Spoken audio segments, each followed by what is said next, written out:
Ito ngayon, nagpapainit tayo sa ating magic lutuan na mabilis magpalambot ng karne ng baka. Ayan, at tayo ay magsisigang ng karne ng baka.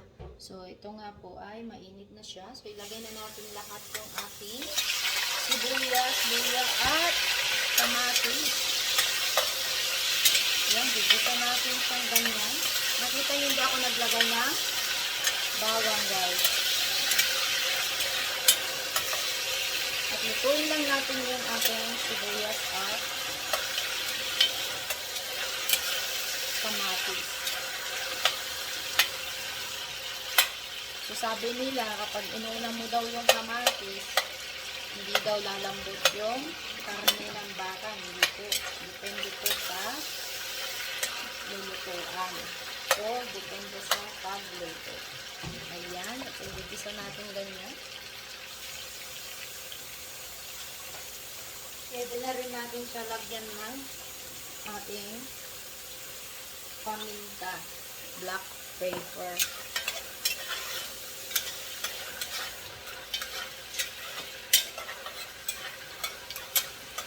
Ayan. So, ang bilis na matunaw yung ating kamatis. So, pwede na natin ilagay yung karne. Ayan po yung ating karne ng baka. Ibigisa natin siyang ganyan.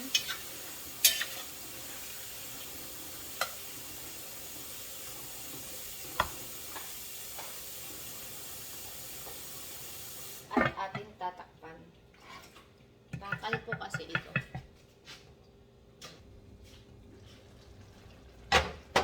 Ayan, at pwede na natin ilagay itong ating labanos, guys. Lagi akong ganito. Inuuna ko yung labanos na nilalagay.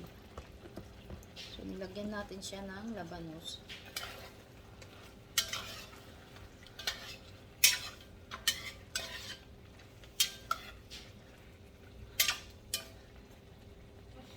Ayan, at lalagyan natin siya ng patis.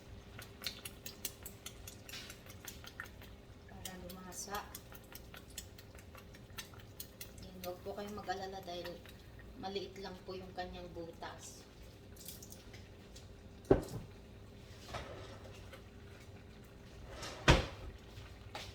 At ilalagay ko na rin yung ating beef cubes. Yan. Para yung karne ay lumasak.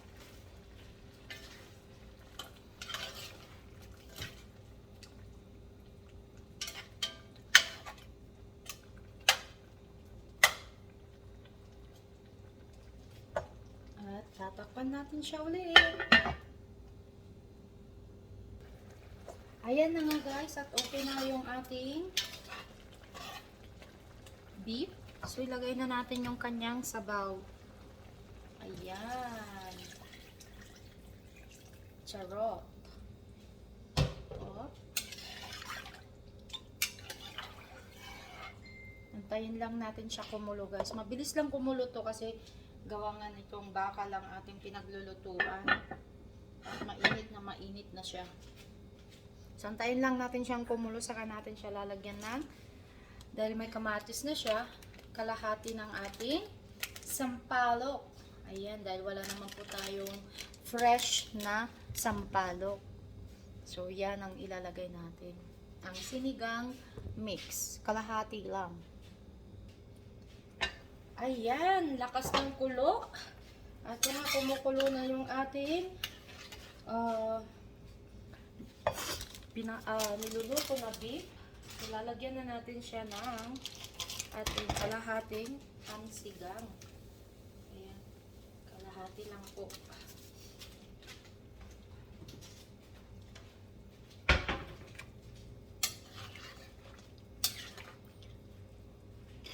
Pwede na natin ilagay itong ating sili at ang talong.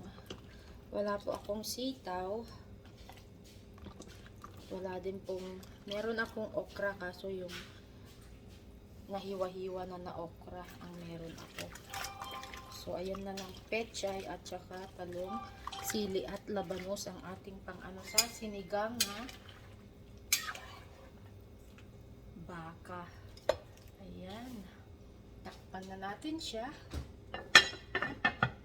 Tsaka natin ibabaw yung ating pechay mamaya. So, hintayin lang natin siya maluto yung kanyang gulay na talong. Ayan na nga guys, at tikman natin kung tama yung kanyang lasa. Kung magdadagdag tayo ng asin.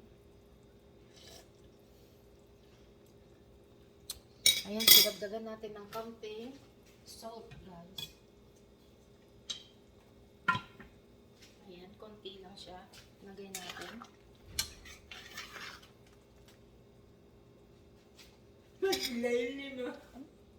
Tikman natin ulit.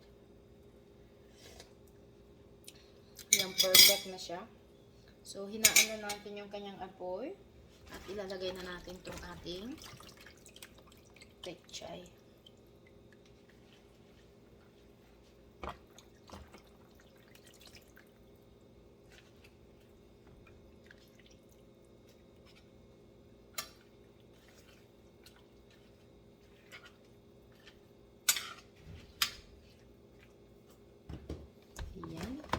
Na natin siya. So, nakalaw na lang po siya. Nakalagay na lang po siya sa really low. Kasi mainit po yung ating yung init po niyan. Yan na po yung panluto ng kanyang dahon ng pechay na nilagay natin. At yan ay tapos na tayo magluto ng ating sinigang na baka at also the ating beef na bopis. Ayan. Kita-kits mamaya sa aming pagkain. Kainan. Hello guys, ito nga ang aming ulam for today. Ang aming bupis. Bupis na baka. At ito yung aming sinigang na beef. Ayan. Yan ang aming ulam for today. Ayan, masarap, masarap, masarap. Masarap ang aming ulam. Ayan, si Bunso ang taga-sandok. At si Kuya naman ang taga-sandok ng kanin. Si Bunso ang sa ulam. There's a labanos on that, you know? Ayan guys, at kain muna kami.